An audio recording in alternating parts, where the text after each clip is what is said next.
Captain John Wirtz, Montgomery County Tea Party. We're here with Skeeter Hubert, and he is an incumbent and running for CISD Position 3.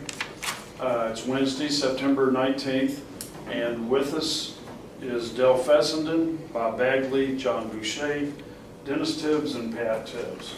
And Skeeter, as we talked about, we'll kick it off with you starting with your up to 5-minute opening, and then we'll jump into the Q&A. Very good. Well, I appreciate the opportunity to come talk to you. I appreciate what y'all are doing as well, trying to get the information out as best as possible on the different candidates. So, like I said, I'm Skeeter Hubert, running for the school board position. I've served for the last 4 years. I was elected back in 2014.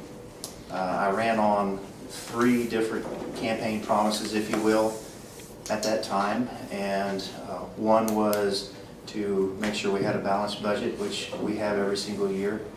I also ran off of keeping our tax rate low. When I came in, the tax rate was $1.28, and as it is now, we just passed our budget in August, and we set the tax rate at $1.28. So during this 4-year time period, even through going through a school bond that we had that was around $500 million. While the school bond was going through, the thought was we were going to have a 1 or 2 cent increase to pay for that bond, and we were able to not have any kind of tax rate increase at all. So I fulfilled that promise as well. And then the third part was transportation. So having 4 kids in the district at the time, I now have 2. My 2 daughters have graduated. Transportation was an issue with a lot of kids on the school buses, and also the lanes, the lines for moms and dads and aunts and uncles and grandparents to pick their kids up, just weaving through the roads to pick up their kids because the transportation was not what they were expecting. And so I've been working with that, and during that time we have purchased right around 25 new buses. We have increased the staff. At the time, we did not have, when I came on board, I found out that we don't have any full-time staff at the transportation department that stay there. We've always had an issue, and every school district has had an issue with bus drivers, and so the resolution that we have had in the past is if we're short bus drivers, then everybody who has a Class C driving license drives a bus, which meant there was nobody there to man the phones. And so part of the frustration that parents had is when something was wrong on the school bus, the buses are showing up late or whatever the case may be, they would call the bus barn and there was nobody there to answer the phone. As you can probably imagine, that set some frustration in the parents as well. And it was actually left to the director, Sam Davila, to call those people back, and doing the best that he could, he was unable to call them back in a timely manner. So going through that process, we added 2 full-time positions to the transportation department, which were actually being filled by substitute teachers. So a substitute teacher would put in to teach, and they would get the position of going to the transportation. So it didn't cost anything. It was just making that a full-time transportation. So now when someone calls the bus barn, they get a phone call. Also with the transportation, trying to institute a first pickup, last drop off, which meant a child would be the first one picked up on the route, and then the route, because of efficiency, that child would be the last dropped off. So that child was on the bus the longest. And I'm trying to institute a program where that doesn't happen. If you're the first picked up, you're the first dropped off. It does mess with the efficiency a little bit, but my opinion is really about the kids, about the child. The longer a child is on the bus, the more opportunity for mischief, and it bothers the bus driver, and they get hungry, and there's a lot of things for that. So trying to change that up.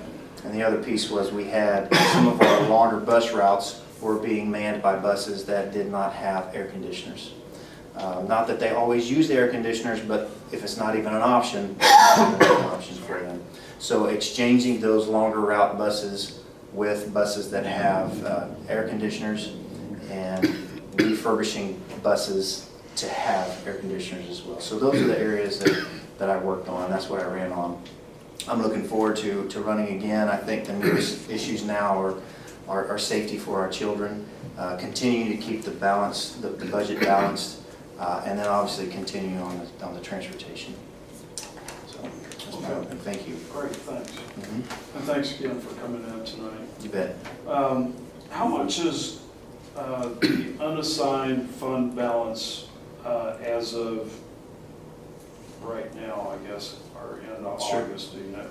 Well, I can tell you, we just had our board meeting last night, and as of last night, it was $178 million, which makes up about 6 months' worth of expenses, which by rule, that's what we try to keep is 6 months. Because every once in a while, and we experienced this 2 years ago, the state was late in paying, in allowing the funds to come in to us. So we actually had to use about 60 days worth of our general balance to pay for some of the services, so there wasn't any interruption. So we have about $178 million right now, which usually makes up about 20 to 22% of the budget, or we try to keep 6 months worth of expenses in there. Okay. So with appraisals through the roof, and I noticed you made, this was one of your promises, of keeping the same tax rate, but with appraisals through the roof, that hits the average citizen resident out there pretty hard. I mean, that's half our taxes. Did anybody lobby for lowering that tax rate? You know, it's a seesaw effect, right? Yes. You know, so as those appraisals go up, you know, you would think the tax rate would go down. Did anybody lobby for that? So that's a great question, and I can tell you that it's lobbied every year. It has taken me probably 3 years of really getting in and understanding not just the budget. I picked up on the budget fairly quickly, but how the budget is composed, who are the players, and how do they get involved, and how to get involved in those areas.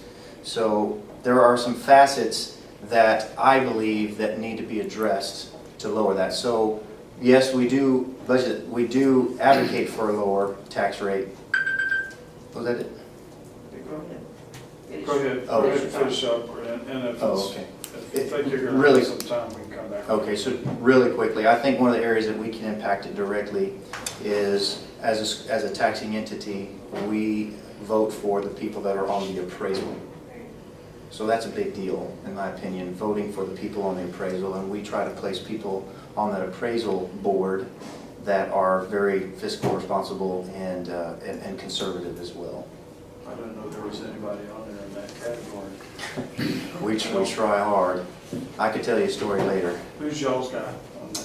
So we had it, when I first got there, it was Ed Chance and Bruce Tuff. And we just put on a local citizen, I cannot remember her name, but it was somebody absolutely brand new. I think I know who you're talking about. Yeah, it was somebody that had showed some interest, but we didn't, Ed Chance is gone. He's not on that board anymore. The county commissioner fixed him to from years ago, a couple years ago. Oh yeah, we know who he is. Yeah. State Board of Education, I should think that you would have some dealings with them. I would appreciate insight into the dealings that you personally have had with them, and also your viewpoint of them. Are they friends, enemies, whatever? So the State Board of Education, a couple of the dealings that I've had personally with them would be working with our counselors. Right when I first got here, there was, I think there was some concern, a little bit of a spotlight on 504, which is children who need help. They have learning disabilities. And I was of the opinion that there wasn't enough emphasis on working with those kids. So I was told by our school district that we had great ratings and everything was going well, and I had to check it out myself. So that's where I worked with the State Board of Education, Region 4, and confirmed that there were some areas of interest that we needed to work on. And through that, we made some improvements. The one most significant improvement is we changed the way that the meetings are held At one point, the parents were not allowed to be a part of the planning. Now we have parents that are part of that planning process. And we also were able to determine that we need more crisis counselors. We have 60,000 students, we only had 2. Actually, I'm sorry, we only have 1. And I thought that's too much for one person to have to handle all crises in the school district, whether it be elementary or high school. So we were able to bring on 2 additional crisis counselors in that area. Outside of that, I haven't had any personal dealings with them other than trying our very best to keep out, oh my goodness, it's a loss of words, but it's the learning curriculum that that some districts will try to take, but Texas is trying to keep that out. I apologize, I'm trying to remember the name of it. I'm at a loss. It's a, say again? Common Core. Common Core, thank you. Couldn't get it out. Trying to keep Common Core out of Texas. I'm not a fan of Common Core. Okay. Lobster. I'm going to go back to where we started off with the tax issues. Okay.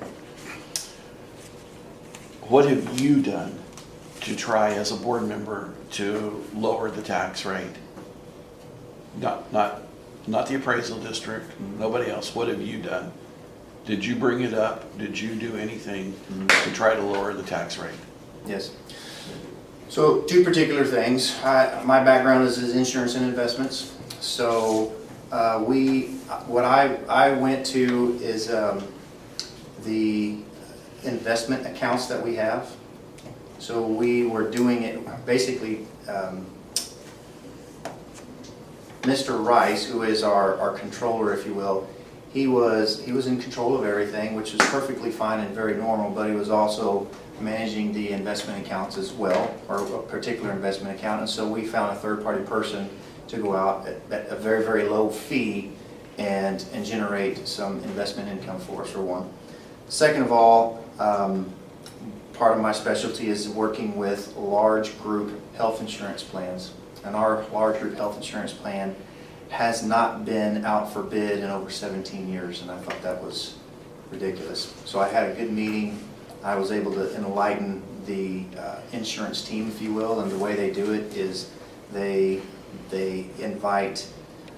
is a broker, it's not me, but there is a broker that is on that plan, and they also have a team of educators, so teachers that are on that plan, and they kind of get together and build this health insurance plan. And you know, I thought there was some flaws in that because there wasn't a lot of people looking out for some new ways that you can save money in that. So we're actually going out for bid for that in next month, which is a great thing. And then also, as far as the transportation goes, trying to convert as many buses over as we can to propane instead of gas, because propane is less expensive. So I can't tell you that I have an immediate impact, but I'm hoping that those things are going to work in our favor down the road, and I'm hoping that in the years to come that we're going to be able to get those things down. I can also tell you real quickly, the appraisal district came back and was trying to charge us. They went from $150,000 fee to over $800,000 or $900,000.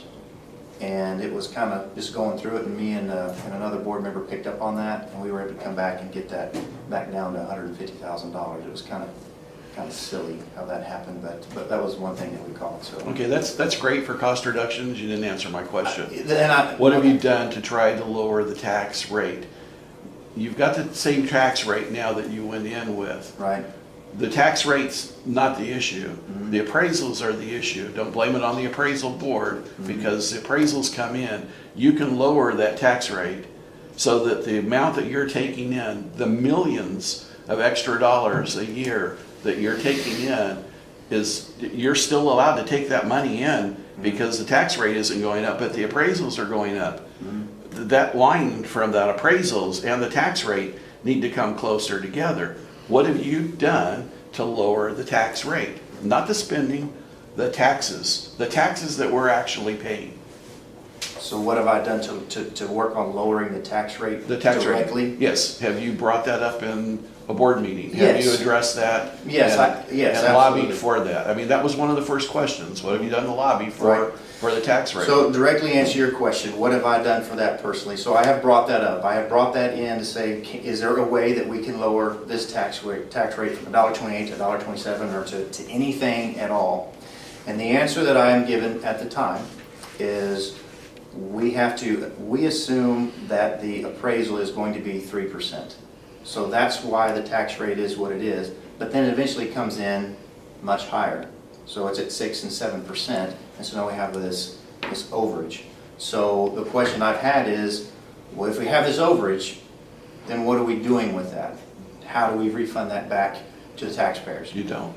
And the answer that I've given is, we can't do that. We could, if the board wants to, but the reason we don't is because our district has a Robin Hood effect where we actually have to we're giving $20 million back to the state of Texas because of our affluent school district, A, and B, we use that money to buy things like land. So we put out to buy 3 new properties for 3 new schools out in East County instead of putting that in a bond.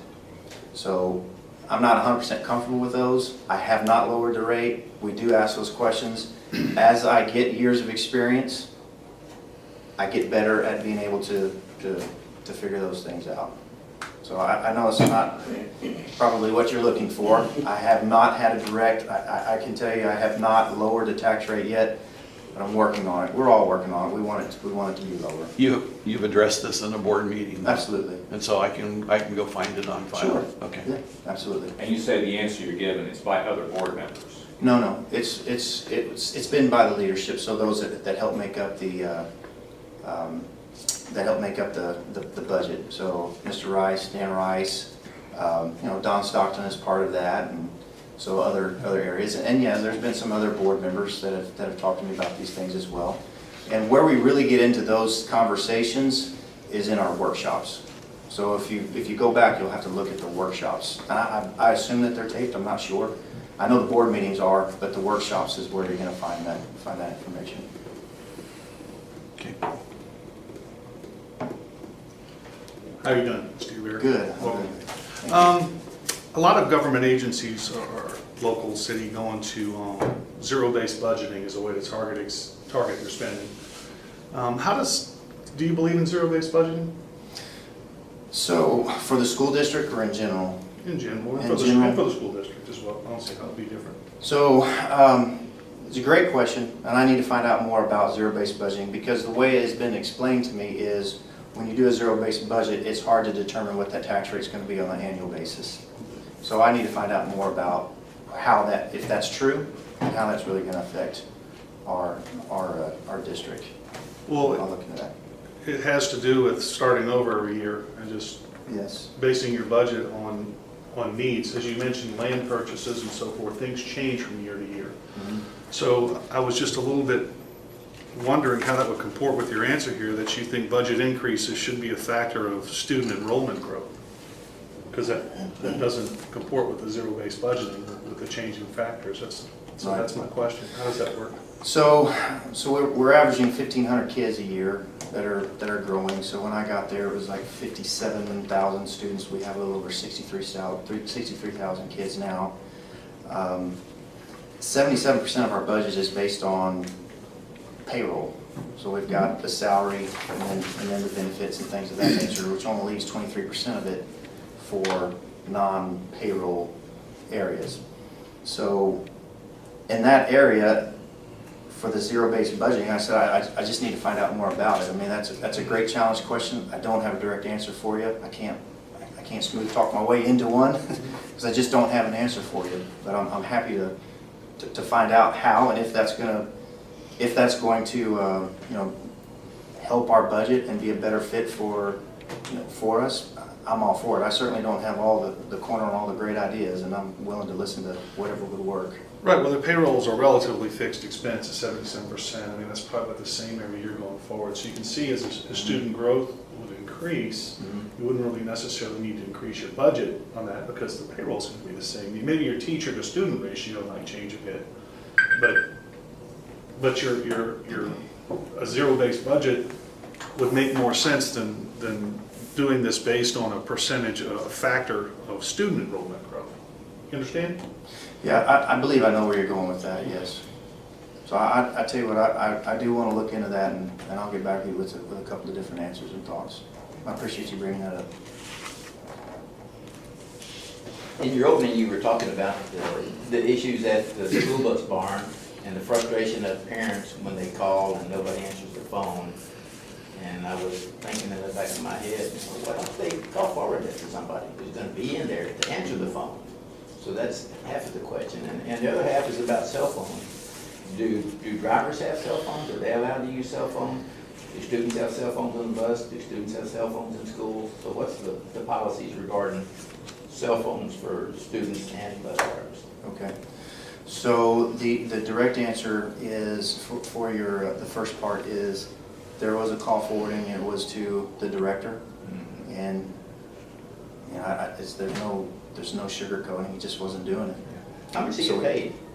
Sam Davila, he's a director, and I don't know what his pay is, I'll find out for you. I think, directors are typically around between 95 and 110, 120,000, but I'll find out what Sam's salary is and get it back to you. And the question about cell phone use, the kids are, it's almost per campus, what the campus dictates what they want, and I think it's evolving every single year. So, I mean, it's just up to they're not allowed to have them in particular classes.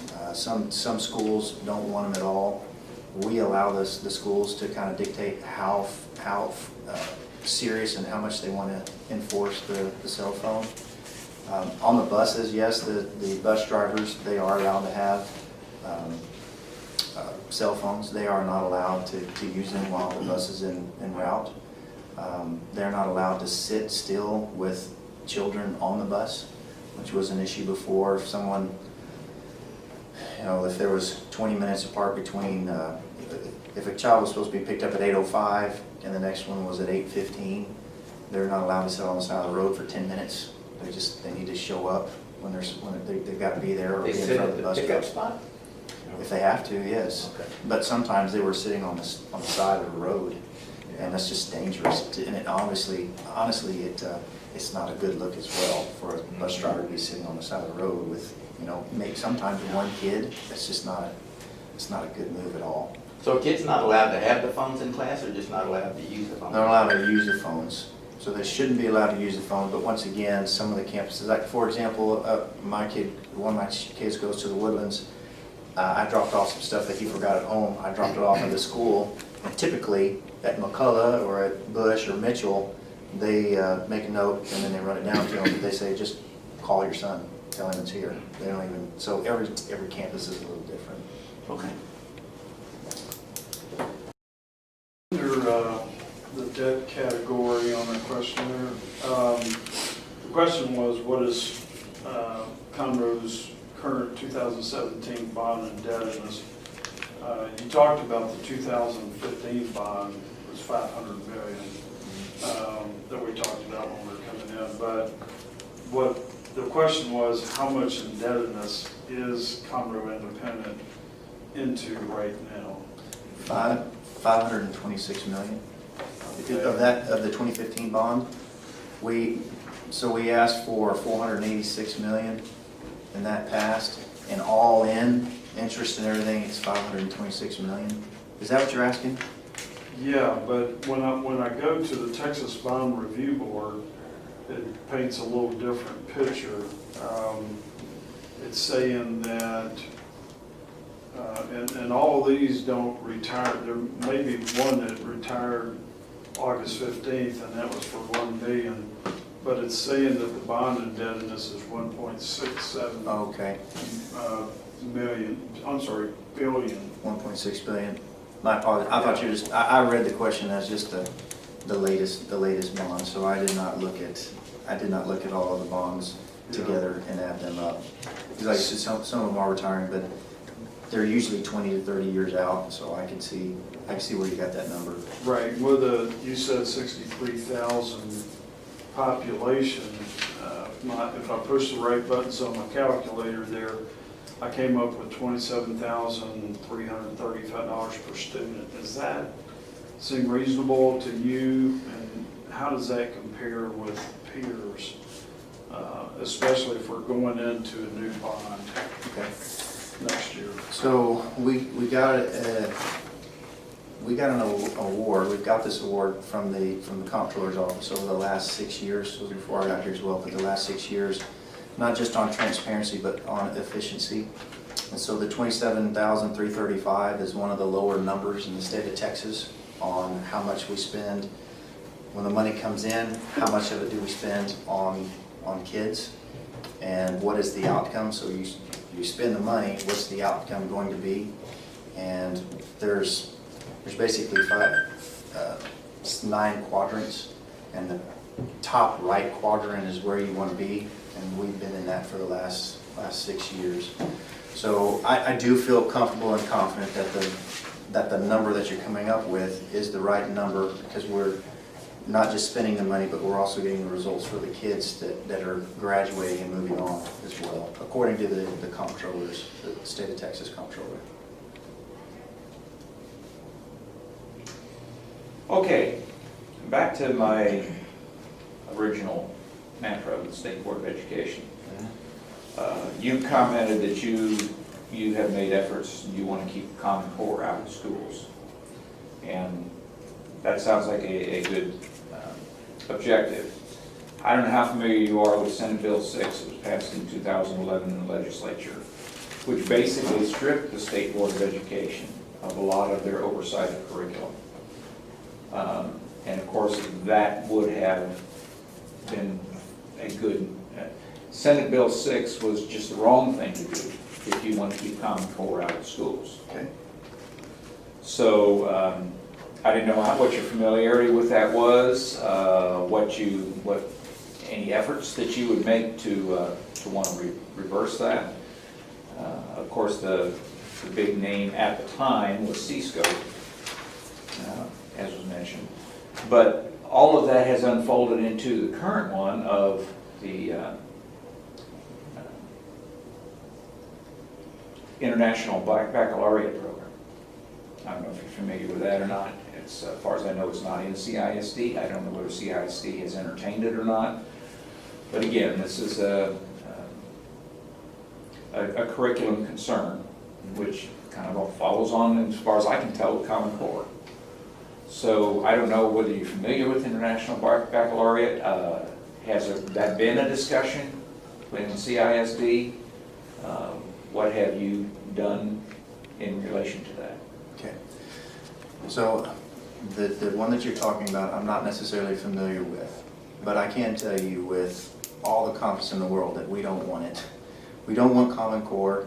It's easy to talk about because from the superintendent to all 7 board members and to our curriculum department that is headed by Edith Upshaw, nobody wants Common Core or anything like that in our school district.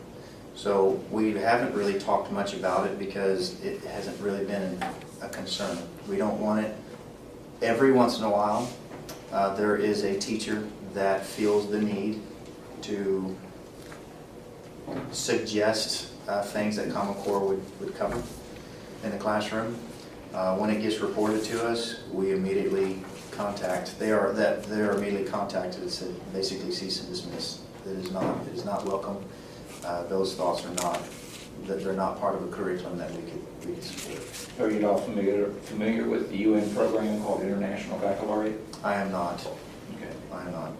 It's in You Magnolia, right? might want to become familiar with it just in case it tries to slip in. Say it one more time. International Baccalaureate Program, which is an initiative, as I understand it, from the UN. Or IB.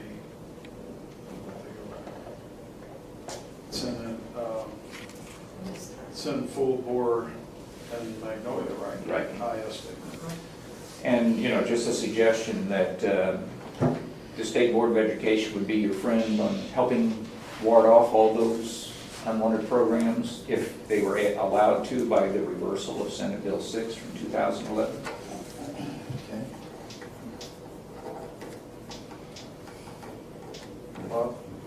My question is to you, John, the 27,335, was that the indebtedness, bond indebtedness, or is that what we're spending Per student. per year per student? Just the bond indebtedness, that's not what we're taxed on, where half our taxes go to the schools, to run the schools. Okay, So I'm trying to get that number from Tammy McCray right now. okay, yeah. Uh, Even at that, that's double or triple what somebody would pay for private schooling. Yeah, do you have any idea how much money comes into CISD to just fund the day-to-day operations without any consideration on any bond indebtedness? I believe that number is 28 cents. So 28 cents of the dollar, 26 cents. So of the dollar 28, 26 cents of that is for to fund the debt. I believe that is the number. Okay, but how much? Dollar amount, I don't know what that dollar is coming in? I don't know what that dollar amount is, but it's 26 cents. Bob, do you have? I do, yes.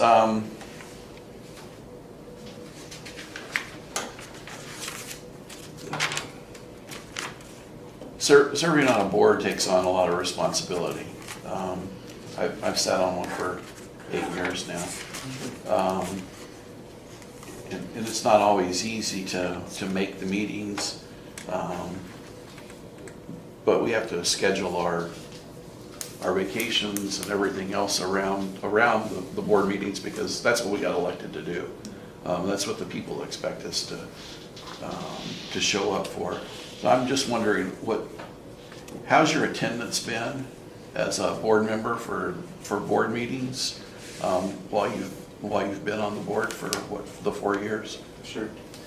So, great question. My attendance, I don't have 100% attendance. Some things do come up. In 4 years, I've probably missed 5 or 6 meetings. Of those 5 or 6, one of them was for my wife and I's 20-year anniversary, which happened to be on January 9th, and we were gone for a week, and I missed the January. Monthly meetings? Yes, sir. Monthly. Yeah, we actually have 12 a year, and then we have another meeting that is, I'm on one of the committees, the audit committee, so we have one a quarter, usually once a quarter on an audit committee where we just audit some functionalities. And it's not the same thing every time. We have different departments come in and kind of give us stuff.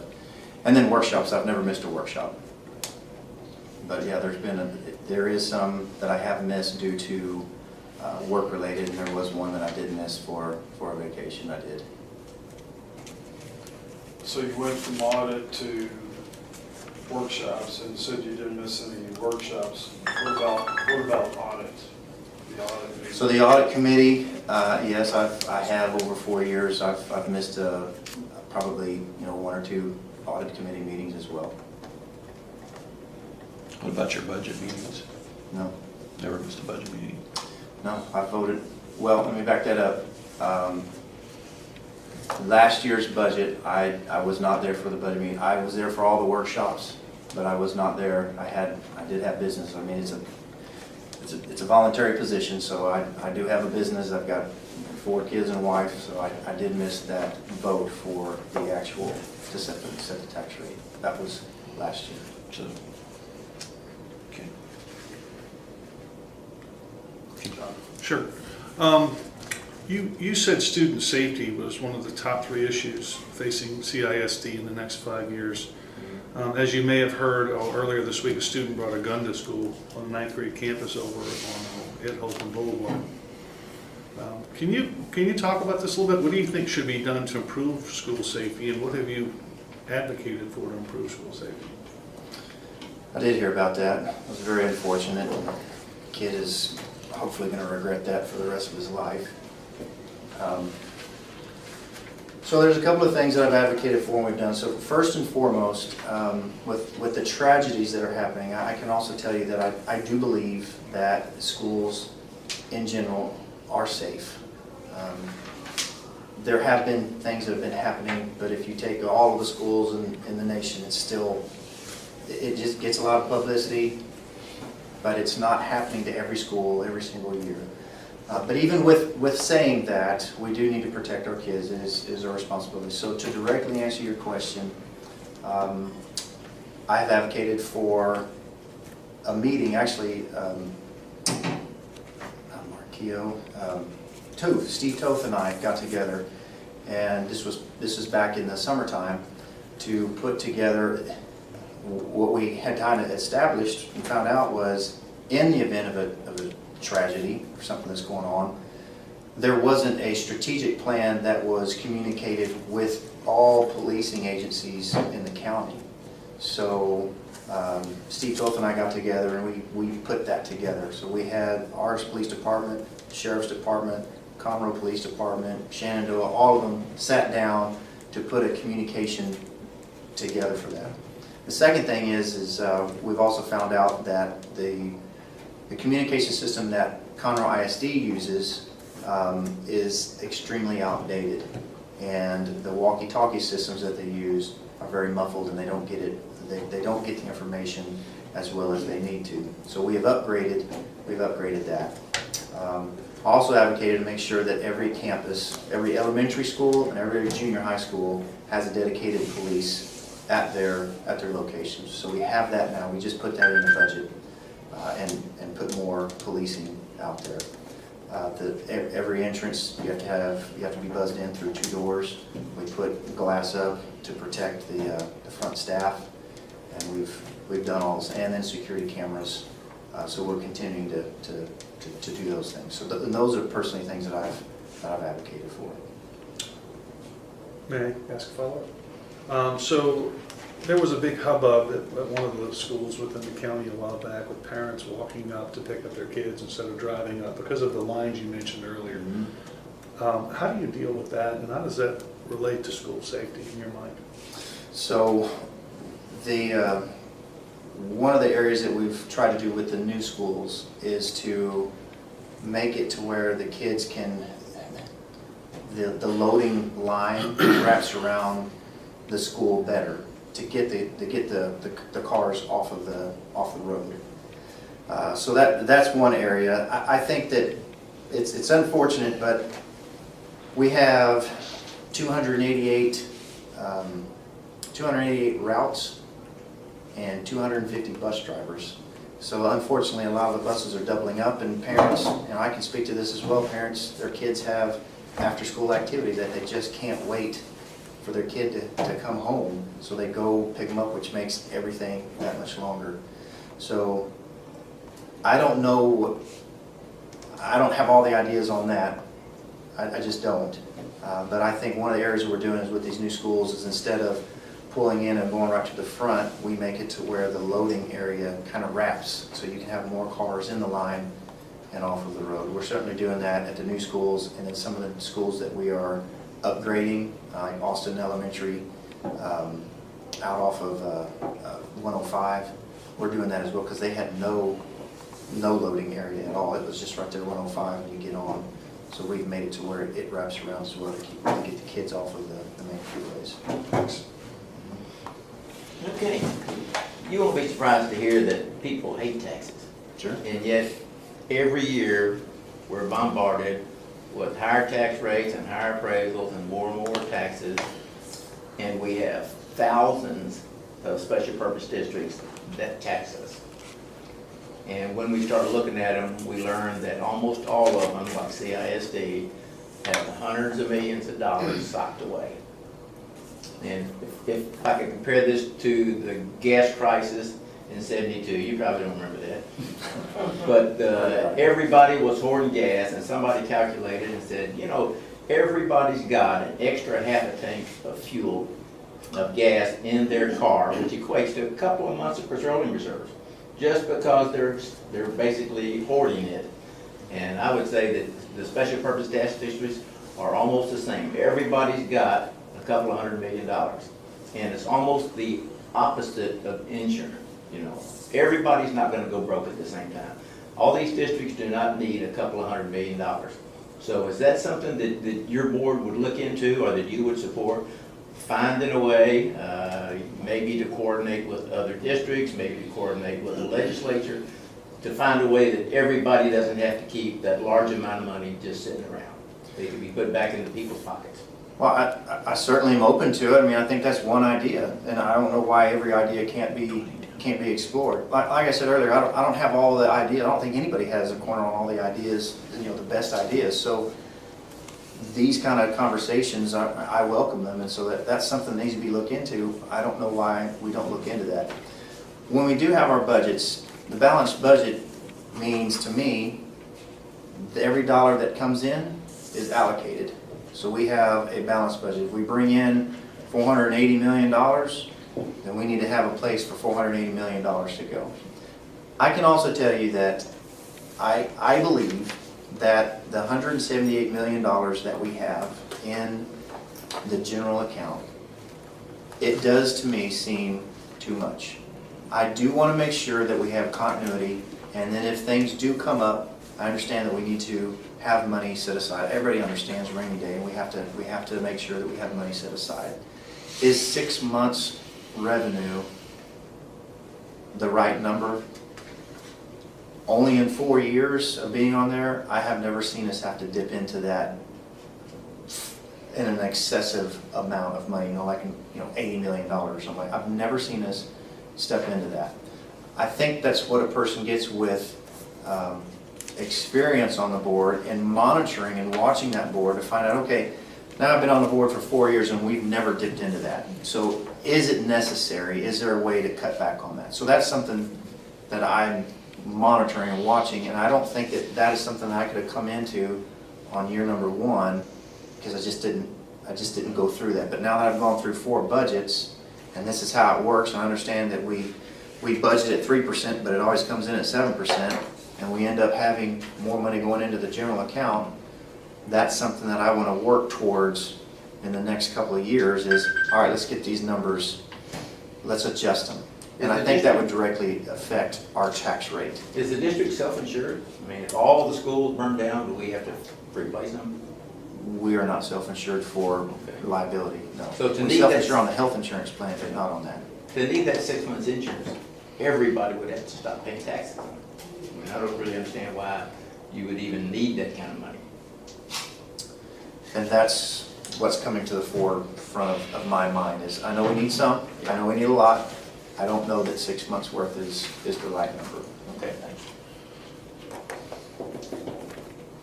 So if you got 180 million in the bank and you got 6 months worth of taking care of the district, that's 30 million, right? Quick math.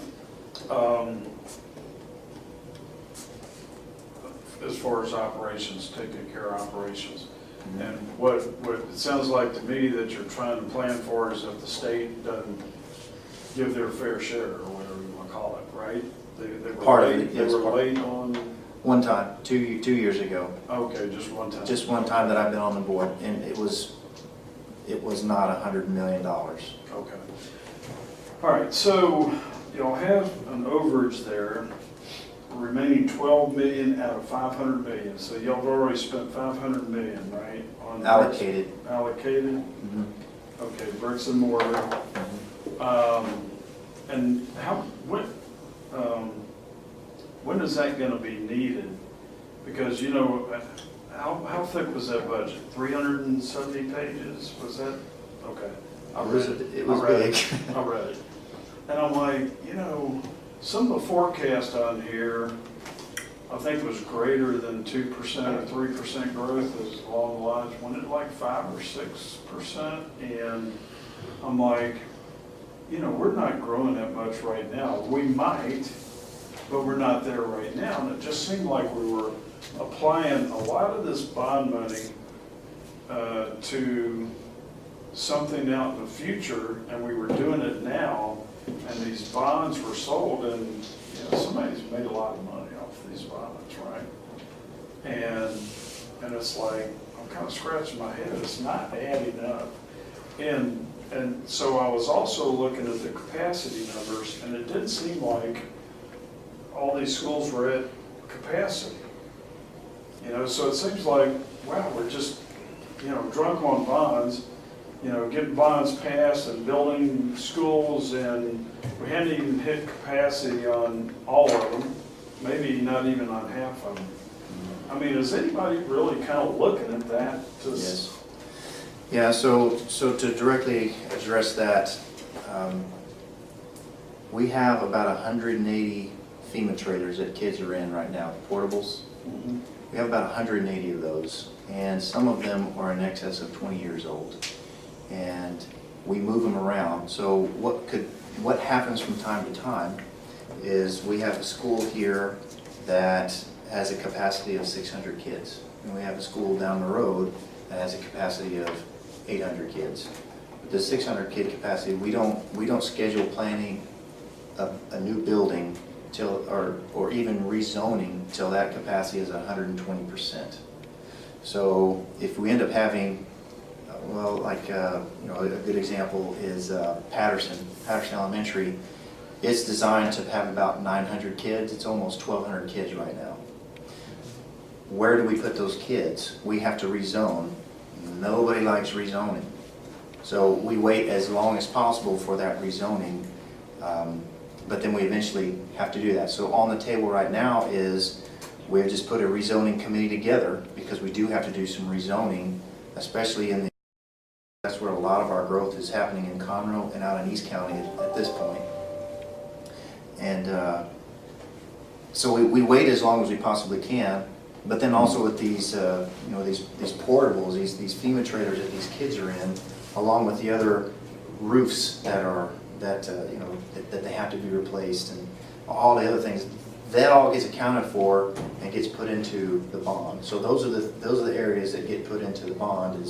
And we also have buildings, and this is something of interest as well, is we own buildings that quite honestly need to be tore down. We don't really need to be maintaining these things anymore. We have the Jet Center in Conroe. That's a building that was built in the 30s, and we still house people in there, and they've got mold on their desks, and here we are, you know, dumping money into this thing, and there's no reason for it anymore. We can move some things around and completely remedy that and cut that maintenance of that building out. So yes, all of those things are considered, and it truly is to have the kids' best interests at heart, so they have the best, you know, the best tools available for them. Okay. Okay, I found your answer for the top 3 areas where the budget for CISD needs to be adjusted kind of interesting. Because you listed the areas, you didn't say whether they needed more money, less money, why they needed more or less. In other words, the absence of information. Yeah, so would you please elaborate on those? I'd be happy to. So, our transportation department, I think we need to throw everything at that. I really do, because I think that, you know, we need to do a better job transporting our kids. And every school district in the area has the same issue. We have a pool of drivers. And fortunately or unfortunately, you have to have a Class C driver's license to be able to drive a bus. Well, most of the time if you have a C, and you're only getting 30 hours a week. But if you have a Class C driver's license, 30 hours a week is not going to put food on the table. We're paying $18.25 or $19 an hour for these people, and I don't think it's enough. So the thought is well, even if you increase their pay by $10,000 a year, it's still not going to compete with the other areas. So how do we fix this? One of the areas is it's becoming more and more popular with school districts is to contract out. And when you contract out, we've worked with some companies that you can contract out and they don't start charging until they pick the kids up. The fear is they're not our employees. Those drivers are not our employees. I don't know that that's that big of a deal, but we can't control those drivers. But it's a service-oriented system. So real quickly, that's one area. And I think we need to explore that, and we need to put more money into our transportation department. Where I think we could save money and take money from is our self-insurance, health insurance plan. because it hasn't been priced in a long time, and because I don't believe the broker has been doing a good job on monitoring it, and also because the benefit is set up by teachers who really, with all due respect, don't really understand the cost and the mechanisms that go into it.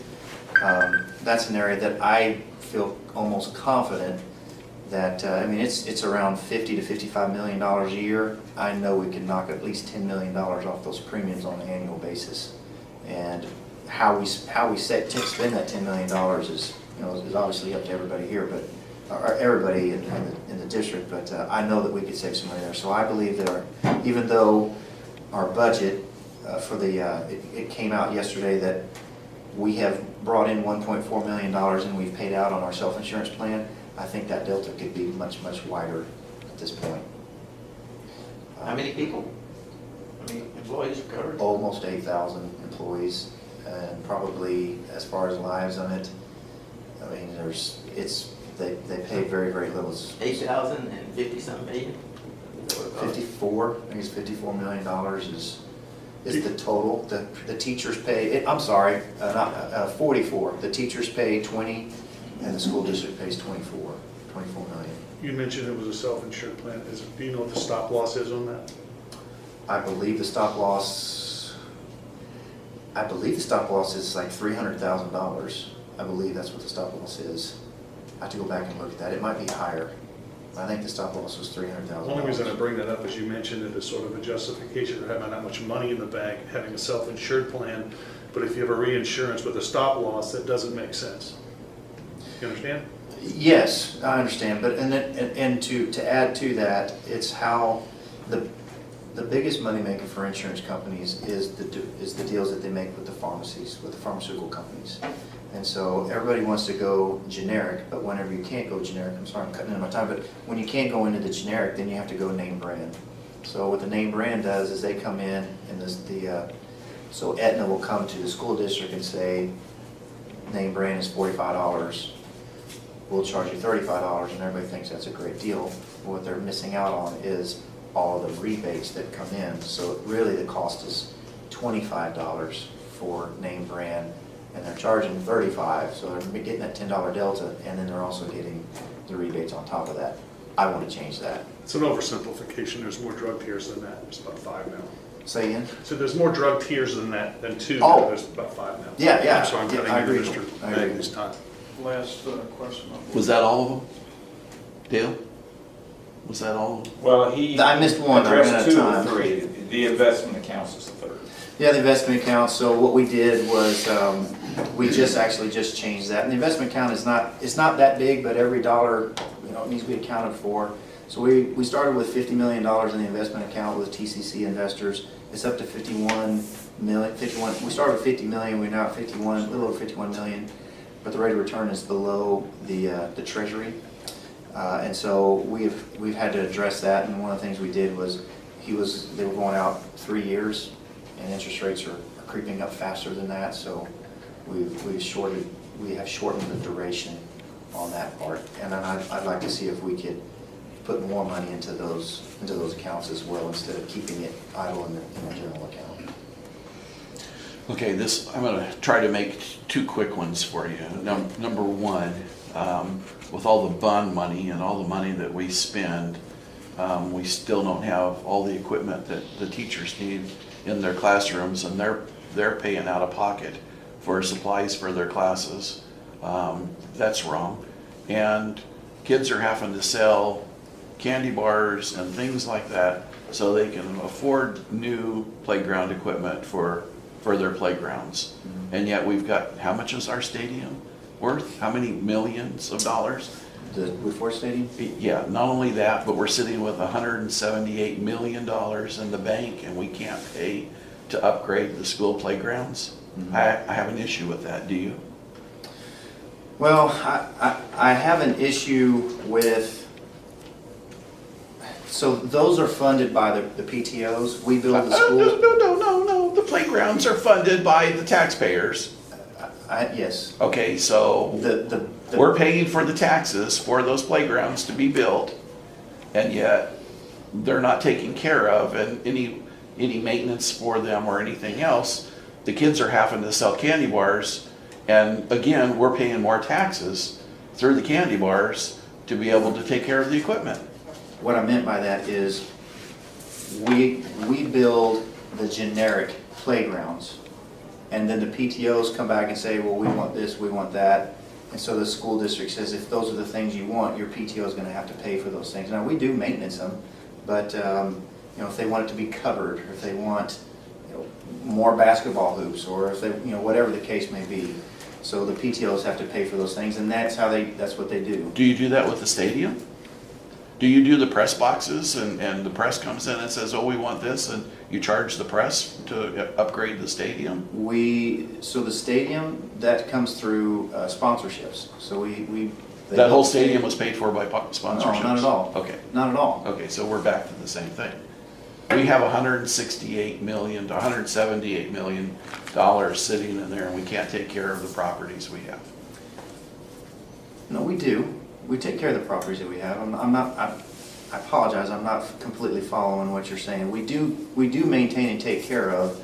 We build for the playgrounds, and I think what you're doing is comparing it to the Wood Forest Stadium, and I get that. I wasn't here for the Wood Forest Stadium, but It's not just the Wood Forest Stadium, it's the entire school. Somebody gets together and plans out the school. If we have to add playground equipment, why aren't we meeting with the PTOs, with the parents to find out before we build the schools, this is what we want, and then build them?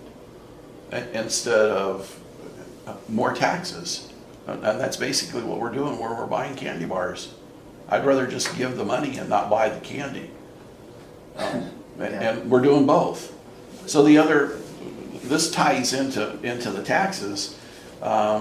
During Hurricane Harvey, we lowered the tax rate for a number of the people that had their houses affected, or we took the taxes away from those that were affected, but it was only a short period of time. We're looking at doing that again shortly for the new year. How do you feel about that? Well, I think it's important to do so. I think we didn't lower the tax rate. They just got they got reappraised. Right. So yeah, I think that was extremely important to do. Did you vote for that? I wasn't here for that. Okay. It's one of the meetings that I Would didn't- you vote for that? Absolutely, and I'd love to kind of talk about that as well, because I think there's been some talk about that as well. That whole process, and this is how I'm really fortunate. I'm really glad that this actually came up in this meeting, because I've been dying to tell my story, or what actually happened. The hurricane happened in August. We had our meeting in September, so in the second Tuesday of the month. Okay. So we had the board meeting.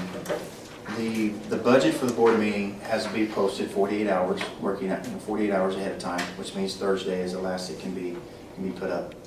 On Thursday, it was put on there to discuss and to vote for the reappraisal. So I saw that. I called Don Stockton, the superintendent. What information do we have about this? And didn't have any. So typically, when stuff like that comes up, even last night when we renamed the schools, and we're looking at making Washington, we're rezoning Washington Junior High and making Washington Junior High now a high school. So we had a workshop. So anytime on the budget, on issues like that, we have a workshop. We invite all the different entities that help give us all that information, and then the following board meeting we make that recommendation. So in September, we voted to not vote on the reappraisal because it had never been done in the state of Texas. We knew we wanted to do it, but we needed to know what we were getting into. So there was some communication about that, but we voted. The vote was, let's table this until next month. Let's have a workshop. So 2 weeks later, we had our workshop. We found out that we can split the cost, because it's going to cost to go get the reappraisals. So we found out that cost was going to be about $1 million. We found out that we could partner up with other entities in the community to help offset our cost for that. We found out that it was gonna affect about $1.6 million of the budget. It wasn't really gonna make that big of a difference on us, but it was gonna make a big difference on those families. So I made it to those workshops, and then, yes, I was out of town, but I made it very obvious to Dr. Stockton and to a couple other people that this needs to be done. And so the next board meeting, it passed unanimously. So absolutely, 100%, I was for it. I wanted to be for it. It wasn't the right time in September, because I don't think that you guys want us to make decisions just based on feelings, but we have to have facts. We needed to know what the costs were going to be involved in that.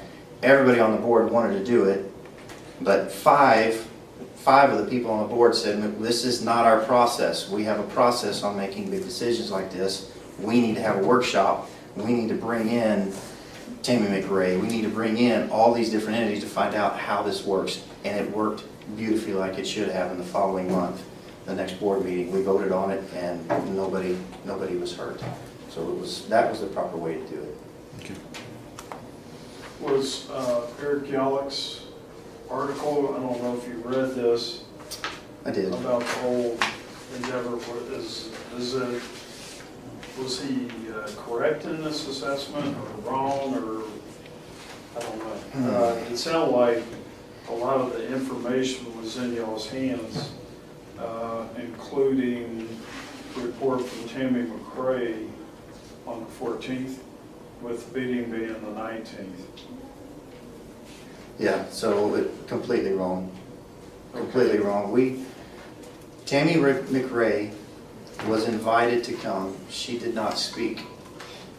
In our workshop, she came to us and said, in the meeting, she said, I am really glad that I did not speak at that meeting because I didn't know what I didn't know. Now I have more information, and now here is 100% of what you can do, what you should do, or not what you should do, but what's legally able to be done by a school district, what the impact is going to be, how long is the process going to take, can we do it right now, all of those things. And she was grateful, and there was another gentleman that she brought as well that was very grateful that we waited. And that was, so, you know, Eric Yallick, I can tell you that I've met the guy one time back in 2000. I don't know much other about him. I was deeply offended that he painted a picture of me being this cold-hearted individual that doesn't give a damn about the taxpayers and doesn't give a damn about flood victims, hurricane victims, when me and my family spent the next 6 weeks mucking out houses, donating money, donating food, donating time. The picture that he has of me is that time when my wife and I were celebrating our 20-year anniversary in January, not during the flood time. It was a very despicable thing for him to do. I haven't received 0 phone calls from him. But you know what? Unfortunately, that is part of the political process, is having to put up with stuff like that. And it's things like that that make good people like me and like you not want to get involved in politics, because families don't need to have their name drugged through their mud just because, well, I really don't know what drives him. I have no idea. So he said you were ultra liberal, is that? I have never been called that in my life. I know my wife would like for me to be sometimes, but I've never been called that in my life. But I don't know where that, I don't understand where he gets that information from. I really don't. I mean, you can ask me any liberal position, any question that would be considered liberal. What primaries do you vote in, and how often do you vote? Every time. Independent, Republican? I voted in the Republican primary, and that was another thing is, I could show you that he said I didn't vote in the primary. Even on my Facebook on March 6th, I had a big stamp that said I voted, not here, I voted in the back with, Peggy, I even talked to Peggy Hausman that day, because she was there in the voting booth, and I know her. So I talked to her for a minute, and, just in exchange, she was working. So not a long conversation, but I remember that, and I remember, Mark Keel's wife was there, and I don't know where all that stuff came from. I have no idea. He can print whatever he wants, and any of you can, but to me it was very despicable to come out and say that there was no truth to a single thing in that article. But I can't control what anybody writes. He's free to write whatever he wants. Did you know Stormy Daniels? No, not until Trump made her popular. Yes. Okay, so while we wrap it up, if you'd like to take up to 5 minutes, and we'll wrap it up. Sure. Well, once, you bet, and I appreciate the vetting, and, you know, these are some tough questions, and that's how they're supposed to be, and I know that I probably didn't give, I can tell you that I gave 100% accurate from my heart and from what I know. If I'm wrong on a couple of the points, I will be happy to go back and make those corrections, but I have no intention of misleading. I love the school district. I know that there's ways that we can be better. I love to serve. This is my opportunity to give back to the community. I think I can get better. I can always get better. You know, I love this process. This is a great way for me to learn and grow and to understand more about what is the pressing issues and how do you address those, and hearing, you know, what are the hot topics, you know, for concerned citizens and basically conservative. I'm a taxpayer as well, and I want to keep it as low as possible. But I do. I love it. I didn't think I would enjoy it as much as I do, but I truly do. It is an honor and a privilege to serve with the school. I spent this morning going to schools reading. I mean, today was we have a program where basically we Read for a Better Life is the program. And so I spent this morning at Anderson Elementary in Conroe reading books to kids just to encourage them to read more, and those are very enjoyable. I enjoy doing that, and you know, my attendance could certainly be better. I acknowledge that, and we'll certainly do a better job. I do have a job, so I do need to travel, but there's never an agenda that I have not, if I'm not going to be there, I have not voiced my opinion to Dr. Stockton or now Curtis Knoll, and leave it at that, because we don't speak amongst one another. I did get a text. There was a text in there that said, you know, we were conspiring behind the scenes. You'll recognize in that article, the text is, "Did you get it?" And I said, yeah, it was I wish I could go back and not say pet project, because I understand how that came out. Full disclosure, someone was running for a public office at the time that put that on the agenda and was trying to ramrod a vote right now because they needed that vote, and that was what I was being critical of. Since that time, me and that board member have made up, and I expressed my opinion, she expressed her opinion. We're good. I wish her well. So all of those things, but it was a pet project. We have a protocol on how we do things, and we needed to follow that to make sure that we had all of the questions and all the answers, and we didn't at the time. But you'll also notice in that email exchange, when the response was, "I have a plan," I gave no response to that, because I know better. We don't do that. My integrity is everything. That's who I am. I can never lose if I lose my integrity, I'm absolutely nothing. And that's why I was a little offended by what Mr. Yolich wrote about me, because to me it was just nonsense. I can't control him. I'm not going to. But I really do enjoy serving. This is my opportunity to give back to the community. I appreciate the opportunity. I really do. Okay.